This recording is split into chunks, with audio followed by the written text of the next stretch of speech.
Good evening, visitors. Welcome to the Australian War Memorial's Last Post ceremony. My name is Gerard Pratt, and joining us today from the Australian Army is Corporal David Park. We warmly welcome the members of the Navy Indigenous Development Program. And as always, we welcome the veterans who have served, those that are still serving, and the families that support them.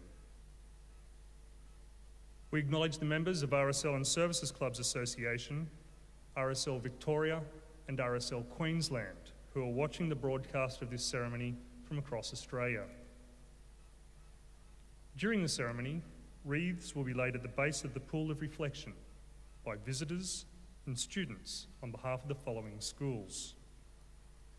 From Queensland, Marburg State School, and from New South Wales, Ascham School, Sydney. I invite you all now to please stand and join in singing the National Anthem.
Students, please be seated.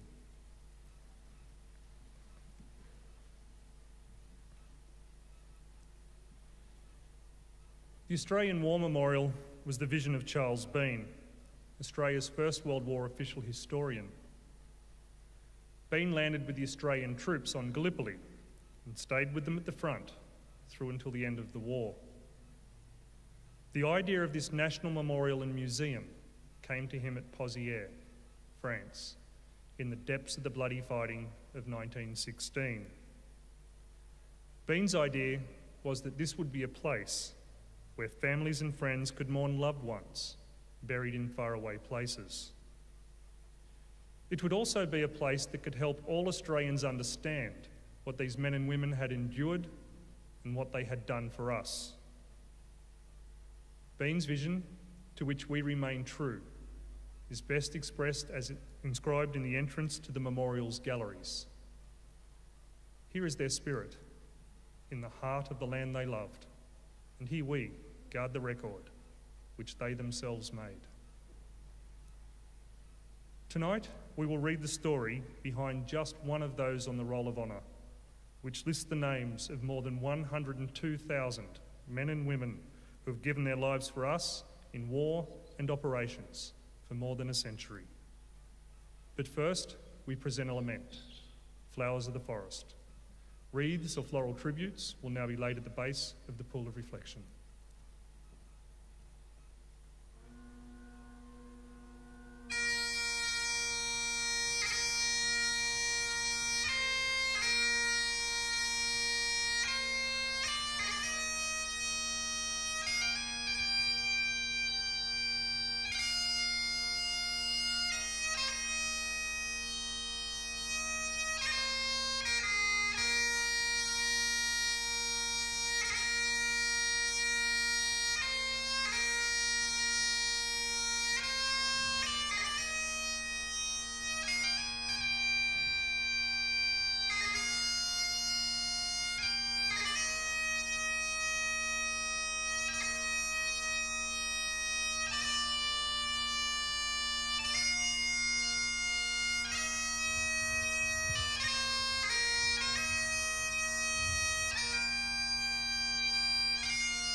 Today we remember and pay tribute to Corporal Walter Currie.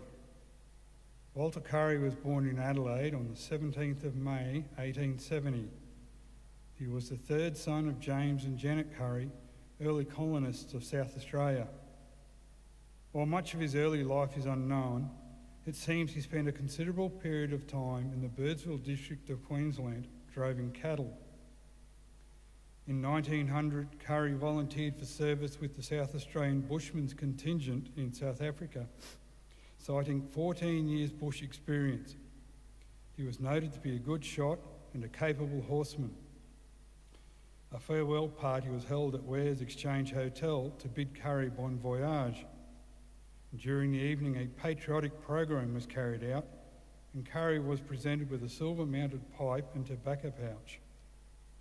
He arrived in South Africa as the British were conducting a counter-offensive against the Boers, which resulted in the capture of most of the major towns and cities of South Africa. But the Boers gradually changed their tactics and began to conduct guerrilla warfare against the British and Australian forces. Corporal Currie proved to be an able soldier and is reported to have engaged in more than 30 skirmishes with the Boer guerrillas. In September 1900, he participated in an attack on Boer stronghold near Ottershop in Transvaal. His commanding officer, Captain Samuel Grauhuber, lost control of his horse in the hail of rifle fire, and Currie dashed out and got the frightened animal under control. As Hubei and Currie retired to cover, Captain Hubei thanked him for his heroic conduct and shook his hand, saying, "You will hear more of this." However, Hubei was shot and killed later that day, and Currie was mentioned in dispatches for another matter. In February 1901, Corporal Currie was in a force that was patrolling through the hills to the east of Tungsvryburg. They had been informed that there were no Boers in the area and were surprised to come under fire from the enemy, who were concealed only 30 yards from their position. Corporal Currie was hit by at least 6 bullets. The British general in charge of the 1st Division, Lord Methuen, arranged for Currie to be put into a local house with a hospital orderly to nurse him, but he died later that night. Methuen later wrote to Currie's father saying, "He did not suffer and told me he did not mind dying for his country. I was anxious to let you know that your son was an exceptionally good man, liked by all." Lieutenant Dempsey agreed, writing, "In Corporal Currie we have lost a true and gallant soldier, and as brave a man as ever carried a rifle." Dempsey recorded that they had buried him some 7 miles from where he was first hit. He wrote, "It is but a wrought grave, and time did not allow us to erect a stone to his memory. Still, I hope to see that done ere we leave South Africa, and I am sure the men are all of the same mind." Currie's remains were later moved to a military cemetery in Vryburg. He was 31 years old. His name is listed on the Roll of Honour on my right, among 605 Australians who lost their lives in the Boer War. This is but one of the many stories of service and sacrifice told here at the Australian War Memorial. We now remember Corporal Walter Currie, who gave his life for us, for our freedoms, and in the hope of a better world.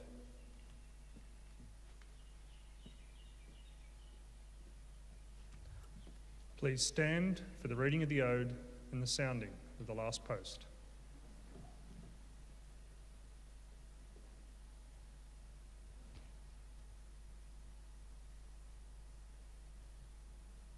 They shall grow not old, as we that are left grow old. Age shall not weary them, nor the years condemn. At the going down of the sun, and in the morning, we will remember them. We will remember them.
lest we forget. Lest we forget.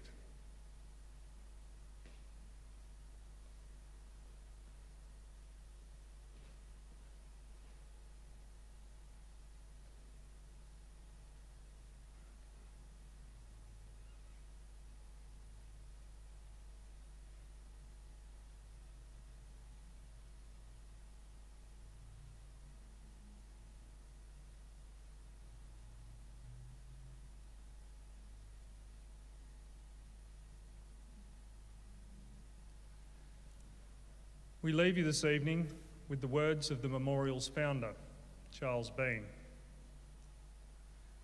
Many a man lying out there at Pozieres, or in the low scrub at Gallipoli, with his poor, tired senses barely working through the fever of his brain, has thought in his last moments, well, it's over. But in Australia, they will be proud of this. Ladies and gentlemen, girls and boys, that concludes the last post ceremony. We thank you all for visiting the Australian War Memorial and wish you all a very good evening. Thank you.